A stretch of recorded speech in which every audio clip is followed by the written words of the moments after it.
आं बे समाव जोंनि BPF दोलोनि मानाव गेदेर दिनै बिथाङा समायखिरा लादों सिब हिसाबै दा बिथांखौ आं साबायखर बावहरदों लोगोसे गोदान सरकार हिसाबै आं साबायखर बावहरनाय जाहैबाय बिथांमोना जेन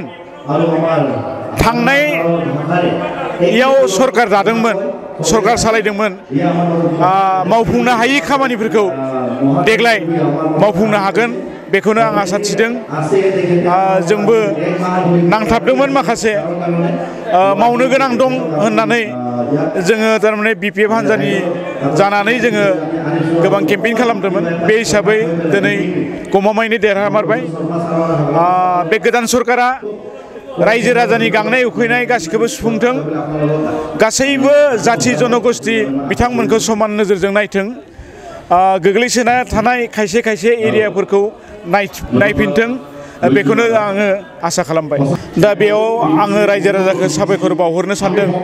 थारमाने ओरैबायदि बोथोरा गाज्रि सानसे थाला अखा हादों होमब्लाबो गोबां गोजान गोजाननिफ्राय फैनानै रायजो राजाफ्रा खस्थ' मोनदोंब्लाबो जेनेबा खस्थ' मोनाखै ओरैबायदि साननानै बेयाव थुबुर जाफैदों बेखौनो आं रायजो राजाखौ थारमाने धन्यबाद बावहरदों आरो